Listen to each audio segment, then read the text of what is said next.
Wow! Ang ganda naman ng bahay dito. At ang laki-laki. Mabuti na lang dito ako dinala ng agency ko. Ay, magandang araw po, ma'am. Teka, ikaw na ba yung pinadala ng agency dito? Bulag po kayo? Oo. Bulag ako. Ay, pasensya na po, ma'am. Kailangan ko ng kasamang maglilinis ng bahay at magluluto para sa akin.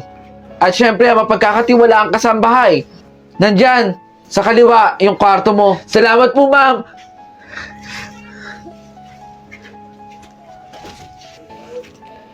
Wow! Ang ganda naman ito. Oh! Ingat, ingat. Bawal mabasag yan. Wala tayong pambayad. Bag ni ma'am to, ah.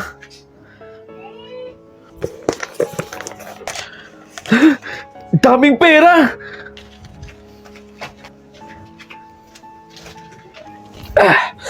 Grabe, nakakapagod. Teka, di ba kwintas si Sir yun? Sakto. Pwedeng ibenta to. Hindi naman niya makikita eh. Bulag naman si ma'am. Bebenta ko to. Ma'am, aalis lang po ako saglit dito ah. Saan ka pupunta?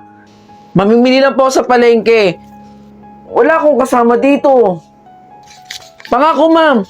Babalik po ako. Hindi ko po kayo iiwan, ma'am. Sige, ma'am. Alis na po ako. Pero teka lang, Marie. Pwede ka bang bumalik dito? Bakit po, ma'am? At ibalik mo yung kinuha mong kwintas at pera? Di ba ma'am bulag kayo? Paano niyo po nakita? Hindi ako bulag, Marie. Sinubukan lang kita kung talaga mapagkakatiwalaan ka. Pero binigo mo ko. Magnanakaw ka rin pala eh. Tulad ng ilang mga naging kasambahay ko dito.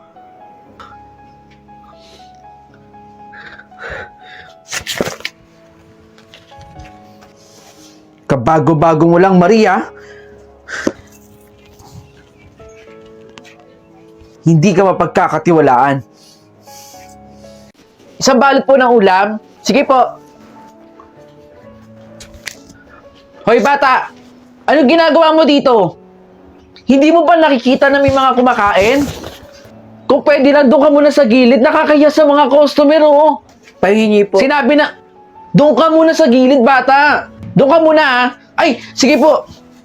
Itong batang to, makulit talaga eh. Tensya na po. Sige po, isang balot po. Dami nating kinita ngayon, ha? Ang sakit na ng tiyan ko. Oh, ikaw na naman, bata. Pagkain lang. Nako, wala na. Ubus na yung paninda namin. Wala akong maibibigay sa'yo. Pahingi po akong pagkain sana. Tensya na po kayo. Kumakalab na po kasi yung tiyan ko eh. Tsaka, bata, please lang oh, pag may kumakain dito, wag kang pupunta. Di ka naman ganun kabango eh. Ang baho-baho mo pa. Nakakaya kaya sa customer namin. Pasensya na ha. Pasensya na po. Sige, ugasan nyo na yan.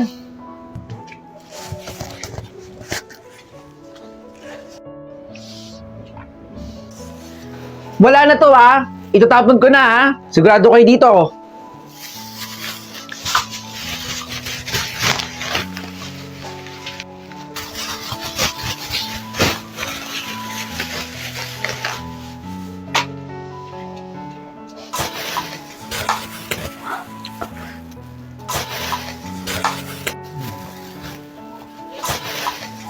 Bata?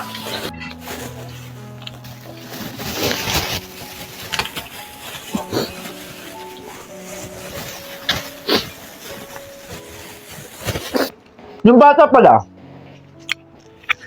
kamusta na yun? Yung lagi pumupunta rito, yung medyo hindi maganda yung amoy. Eh kahapon nakita ko yung kinain yung basura eh. Gusto ko sana bigyan ng pagkain ngayon.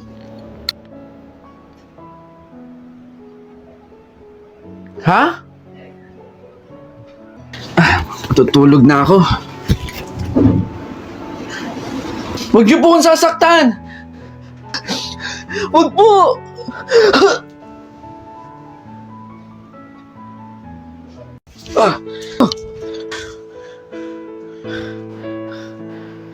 Si De La Cruz yun, di ba? Usap-usapan dito na siya yung nagnanakaw dito sa eskwelahan natin. Paano hindi ka magtataka? Sobrang bilis tumakbo.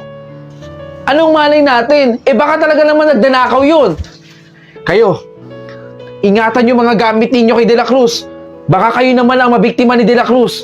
Tara na. Mandala talaga sa akin si De La Cruz. May nawala na naman ng gamit. Bakit kayo nagkakagulo dito?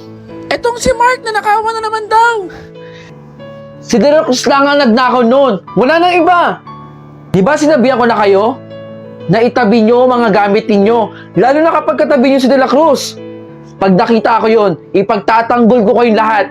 Grabe naman si De La Cruz. Siya pala ang kumuha. Salamat, De Guzman, ha? Class, as I check my bag, nawawala yung cellphone ko dito. Ano raw? Nawawala yung cellphone ni ma'am? Ma'am! Bakit po kaya hindi nyo i-check yung bag ni De La Cruz? Usap-usapan dito sa eskwelahan natin na siya ang magnanakaw dito. De La Cruz? Ikaw? De Guzman, wala sa akin yung cellphone ni ma'am. Ang bilis mo naman manghusga. Anyways, meron namang CCTV dito I-check ko na lang para malaman ko kung sino ba talaga ang kumuha ng cellphone ko.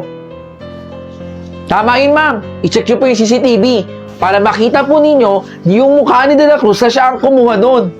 De La Cruz, ha? De Guzman. Ma! Oh, anak. Andiyan ka na pala, anak. Kamusta po kayo? Pasensya na po, ma. Binilisan ko na nga ako Huwag mo intindihin yun, anak. Okay naman ako. Hayaan nyo, ma. Gagaling din po kayo sa sakit ninyo. In Jesus' name po. Magdilang anghel ka sana, anak.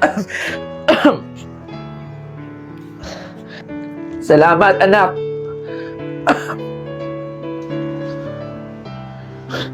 Ito yung gamit ni ma'am.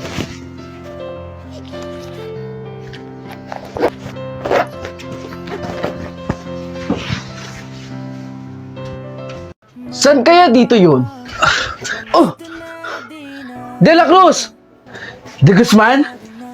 Hanggang sa paghahanap ng trabaho, sinusundan mo pa rin ako? De La Cruz, baka naman nakakalimutan mo. Rank number 2 ka lang sa klase natin. At ako pa din ang nangunguna. Tignan na lang natin kung hanggang saan ang kaya mo sa interview. At alam ko namang ako ang matatanggap dito. Dahil sa ating dalawa, ako lang ang magaling. Kung ako sa'yo, De La Cruz, umuwi ka na. Alam kong hindi mo kakayanin dito. Makalis na nga.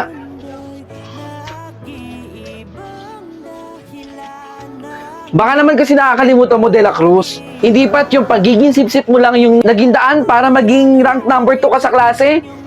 At saka, yung pagbibigay-bigay mo sa teacher ng kung ano-anong bagay. Baka naman mamaya gamitan mo pa ng pagiging sip-sip dito, ha? Kakaiba ka na. De La Cruz, sinabihan na kita na pwede ka nang umuwi. Kasi naniniwala akong hindi mo kakayanin yung interview na to. Mr. De Guzman, kayo na po. Ay, ma'am. Ako po si De Guzman. At ready na po ako. Di ko lang po alam sa isa dyan. Pero suggestion lang, ma'am. Kung pipili po kayo sa aming dalawa, dapat ang piliin nyo na po yung rank 1 sa klase. Ang rank 1 na naman po sa amin ako. Pangalawa lang po si De La Cruz. Sige ho, papasok na po ako.